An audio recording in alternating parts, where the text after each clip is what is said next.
Et en sortant de là, de cette campagne et tout, je me dis, mais en fait, moi, les 15 derniers jours d'élection présidentielle, je sais pourquoi on perd.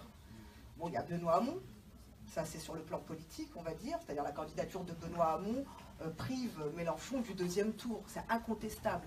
D'autant plus que Benoît Hamon passe les 15 derniers jours à taper sur Mélenchon au lieu de taper sur Macron ou sur autre, sur quelqu'un d'autre. Donc ça c'est sur le plan politique. Et puis sur le plan de la com et des médias, il y a ce que font les médias les 15 derniers jours. Maintenant on a les relevés, on a les stats du nombre d'articles négatifs faits par les médias les 15 derniers jours et la façon dont ils ont progressé subitement, on va dire. C'est-à-dire que 3 semaines avant, on était à peu près 43% d'articles négatifs ou de sujets négatifs dans les médias. Les 15 derniers jours, on était à 90%. Voilà. Donc, les 15 derniers... Oui ?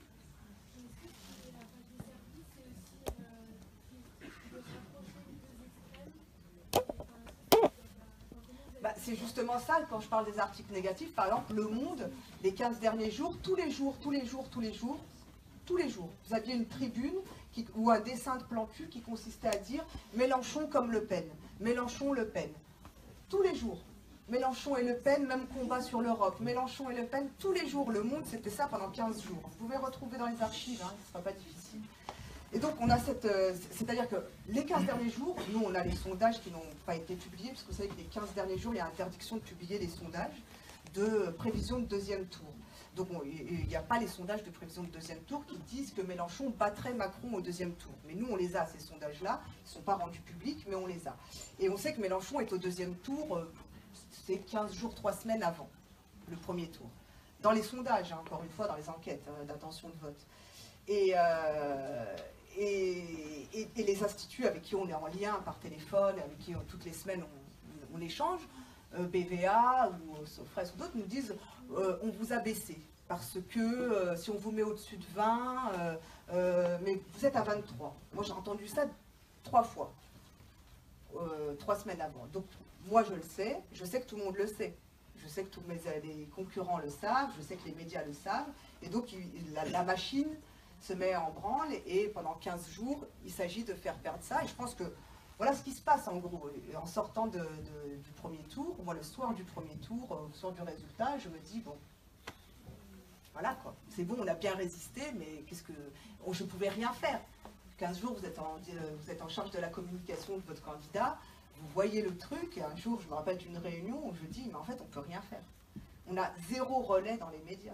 Et de toute façon, par exemple, un relais, un journaliste en particulier dans un média, avait fait valoir sa clause de conscience les 15 derniers jours parce que sa rédaction reprenait tous ses articles et il disait il faut taper Mélenchon, il refusait de le faire parce qu'il disait c'est pas les faits. Et du coup, il a fait valoir sa clause de conscience pour se retirer, c'est-à-dire ne plus signer de papier. Mais il s'est quand même passé quelque chose de très très fort dans cette élection. Hein. Quand on raconte vraiment à quel point le système médiatique a pesé, c'est pas des histoires. Le système médiatique avec les instituts de sondage, avec tous les éditorialistes et tout ça. Et donc en sortant de là, je me dis, bon, on va pas pleurer sur son sort. Moi, ça fait 10 ans que je fais de la critique des médias, ça fait 10 ans que je le constate. Je l'ai vu aux États-Unis, je l'ai vu en Amérique du Sud, je l'ai vu quand j'ai fait la campagne de Pablo Iglesias et Podemos en Espagne. On sait comment ça marche. Donc maintenant, soit on pleure sur notre sort en se disant c'est paumé, on n'y arrivera jamais, soit on fait autre chose. Et je vais voir 2 personnes qui viennent du monde de l'audiovisuel, qui sont Gérard Miller, que vous connaissez, et un réalisateur très réputé dans la profession, qui s'appelle Henri Poulain. Tu peux leur dire ce qu'il fait? Ouais. Non. Henri Poulain, il fait Data Gueule sur Internet, il fait les recettes pompettes. Il fait, là pour Canal+, une émission à partir de janvier qui s'appelle Crac Crac, qui est sur le sexe. Et c'est un artiste, hein, c'est vraiment l'aspect directeur artistique, réalisateur. Je me dis, bon voilà, avec ces 2 personnes-là et les gens que je connais, on a peut-être l'occasion jamais de faire un nouveau média. Il faut tenir compte aussi du fait que pendant longtemps, la gauche, c'était Libération, Nouvelle l'Obs, etc. Eux, ils se sont effondrés aussi parce que, pareil, ils sont entre les mains de Drahi et de je sais plus qui pour l'Obs.